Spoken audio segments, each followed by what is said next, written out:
Good morning, students. Class 8 Social Studies, Civics Chapter 5 Judiciary. A glance at the newspaper provides you a glimpse of the range of work done by the courts in this country. That means early warning. When we look at the newspapers, we get to see many news which are related to the work done by courts. But can you think of why we need these courts? Have you ever thought of this? As we have read in Unit 2, in India we have the rule of law. What this means is that laws apply equally to all persons and that a certain set of fixed procedures need to be followed when a law is violated. That means if somebody is violating any law, a fixed procedure is set which has to be followed. Now, who is responsible for this? To enforce this rule of law, we have a judicial system that consists of the mechanism of courts that a citizen can approach when a law is violated. That means we have a judicial system which enforces this rule of law, and any of the citizen can approach to the court when a law is violated. As an organ of the state, the judiciary plays a crucial role in the functioning of Indian democracy. Crucial word means very important. It can play this role only because it is independent. Independent in the sense that nobody is to force it or bound it with any of the rules it has to follow. It has to work independently, seeing that who is guilty has to be punished and who is not guilty has to be released. What does an independent judiciary mean? Is there any connection between the court in your area and the Supreme Court in New Delhi? In this chapter, we will find answers to these questions. What is the role of the judiciary? अब judiciary का क्या role है? Let's see. Courts take decision on a very large number of issues. They can decide that no teacher can beat a student, or about the sharing of river water between states, or they can punish people for particular crimes. Broadly speaking, the work that the judiciary does can be divided into followings.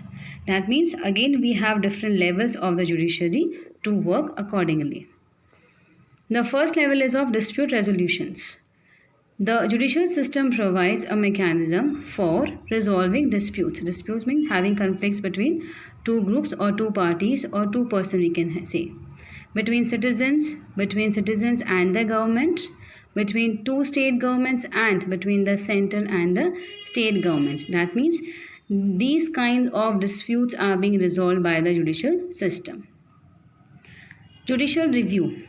As the final interpreter of the constitution, that means the final discussion is done, the judiciary also has the power to strike down particular laws passed by the parliament if it believes that these are a violation of the basic structure of the constitution.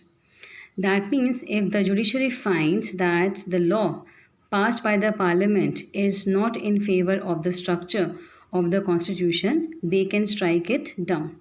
This is called judicial review. That means they are giving their review over the law which is passed by the parliament.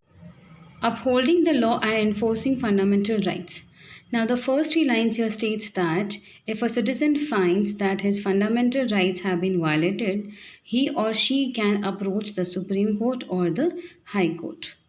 Now as an example of Hakim Sheikh, which is being read in class 7, an agricultural laborer who fell from a running train and injured himself, and his conditions got worse because several hospitals refused to admit him.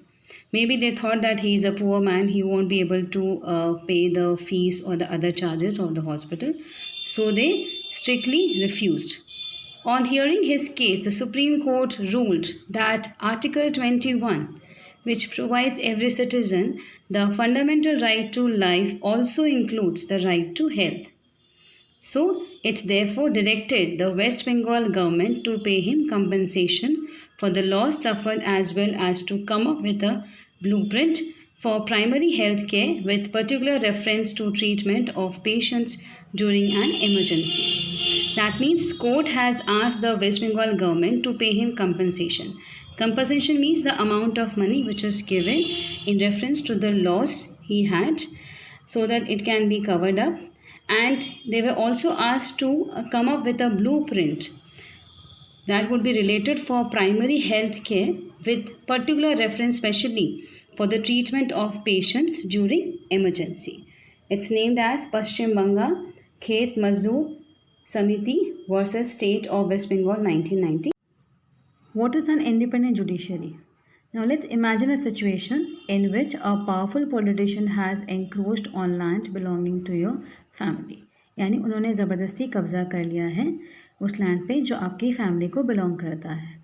Within this judicial system, the politician has the power to appoint and dismiss a judge from his office.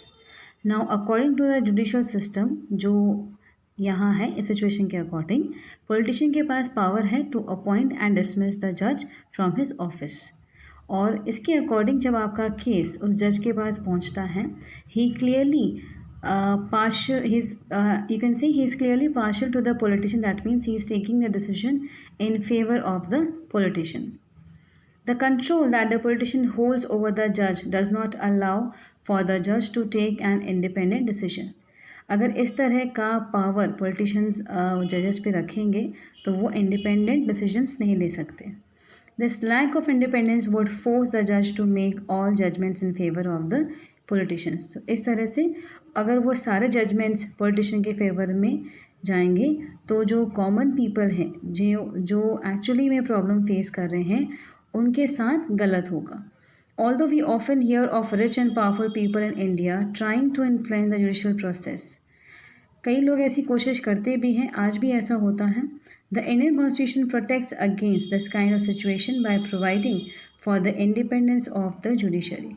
But we should feel lucky ourselves that our Indian Constitution is there to protect against this kind of situation by providing for the independence of the judiciary. One aspect of this independence is the separation of powers. This, as we read in chapter 1st, is a key feature of the Constitution. Now, what this means here is that other branches of the state, like the legislature and the executive, cannot interfere in the work of the judiciary.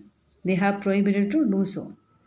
The courts are not under the government and do not act on their behalf. So, we can say that they are independent.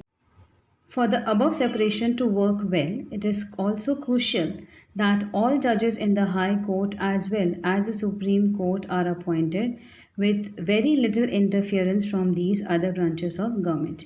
यानी जो ये branches हैं government की इनका बहुत यानी कह सकते हैं कि बहुत कम लोगों का इंटरफेरेंस होता है when we have to appoint judges of the High Court and Supreme Court. Once appointed to this office, it is also very difficult to remove a judge. It is the independence of the judiciary that allows the courts to play a central role in ensuring that there is no misuse of power by the legislature and the executive.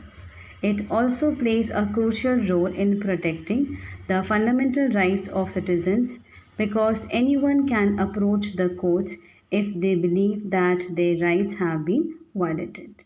Today we'll read till here. You go through the text, read it thoroughly, properly, and if you have any queries regarding the content which we have read today, let me know in the feedback in our WhatsApp group. Till then, thank you class.